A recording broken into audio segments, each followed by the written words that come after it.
Hello YouTube, I'm Dawn and welcome to Double D Homestead, and today I'm going to be canning a few jars of French style green beans. So I thought I'd show you how to do this. So come on in here and I'll show you what we're doing. Okay, so first things first, this is my bean Frencher. It's cast iron and I got it on Amazon. I want to say it was like 28 bucks. So I'll leave a link for it. I'm not an affiliate, I don't make any money.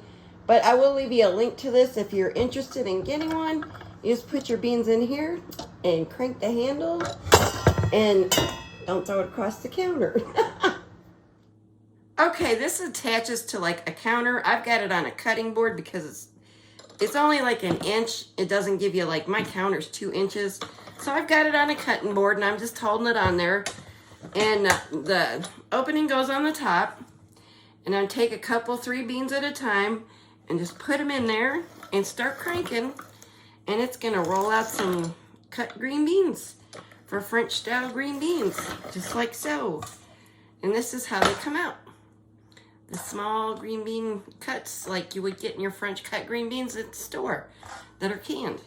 So I'm gonna go ahead and I'm going to cut all these green beans. Hopefully it doesn't take me very long, because I've just got this many, which this is a gallon strainer, so it's not a ton of them. But like I tell you all the time, smalls add up. If it's just 3/4 or pints today is all I get, that's okay. I'll can some potatoes too.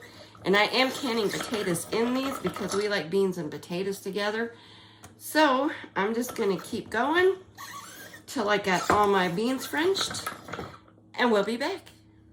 Alrighty, I got my beans Frenched. It just took a few minutes, and I wouldn't want to do it with like a 5-gallon bucket by myself, but you could. It does take a little bit, but so does breaking them. So anywho, I'm going to put a 1/2 teaspoon of canning salt, a non-iodized salt, in my pint jar. I have pints today. I'm going to put a few of these taters in here. And these were just dug yesterday. They're fresh out of the garden. And I picked grabbed a few of the smaller ones. As you can see, they're tiny. we picked those up too. And I'm just gonna fill my jar up good.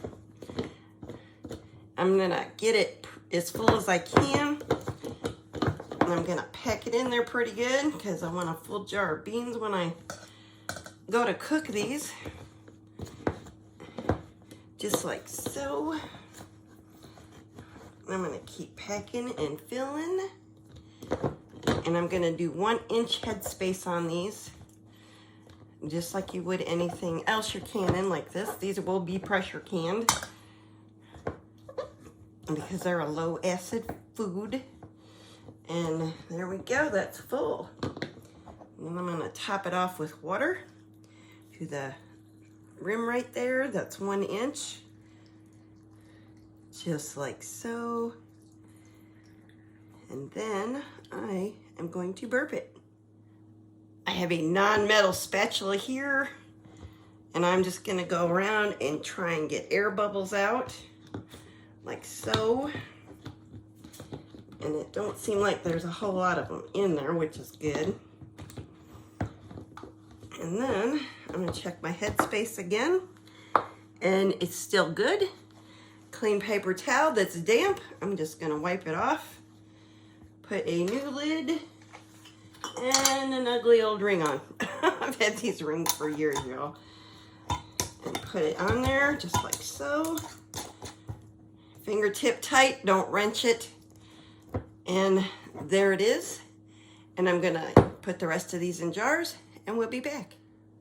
All right, I got 4 pints and I'm gonna get my canner loaded. All right, so what I did, I got my pints of green beans in here, and then I've got water in these jars, and this is just so these don't fall over. If you wanted to can the water, you could can something else with this right now if you wanted to. But I'm gonna go ahead and put 3 quarts of water in here because that's what my canner calls for. This is a Miro. This is the smaller Miro that I have. Now I'm gonna put about a tablespoon of vinegar in here. And this is apple cider.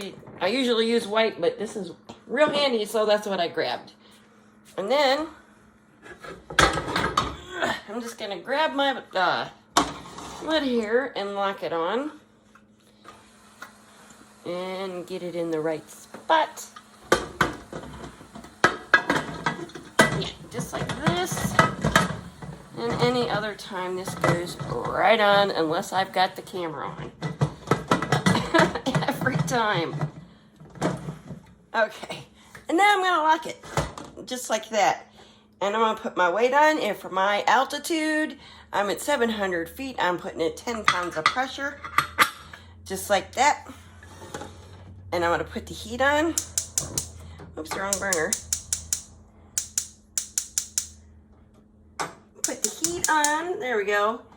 And once this locks and this jiggles, the first time I will set my timer at 75 minutes because these are pints. Yeah, 75. And if these were quarts, it would be another 15 minutes, which would be 90 minutes. So, I'll bring you back when this is rocking and rolling because this is self-venting. I don't have to let the steam come out because this is a Miro, like I said. And with these, they self-vent. You'll hear there's a little lever in here clicking, and it's letting the steam out. And then when it gets under pressure, it'll start jiggling, and we'll be back. All right, here it goes. And I'm fixing to set my timer for 75 minutes. It's at pressure. All right, and it's done. Cutting it off. And I'll be back probably tomorrow. It's 9 o'clock, so I'll let my canner calm down, and then we'll give these a look-see in the morning. Alrighty, it's the next morning. Open this up, and they're cooled off, of course. And we got 4 good seals on our beans. And that's it. And you all take care. God bless you. Hit the like, the like and subscribe button, and God bless y'all.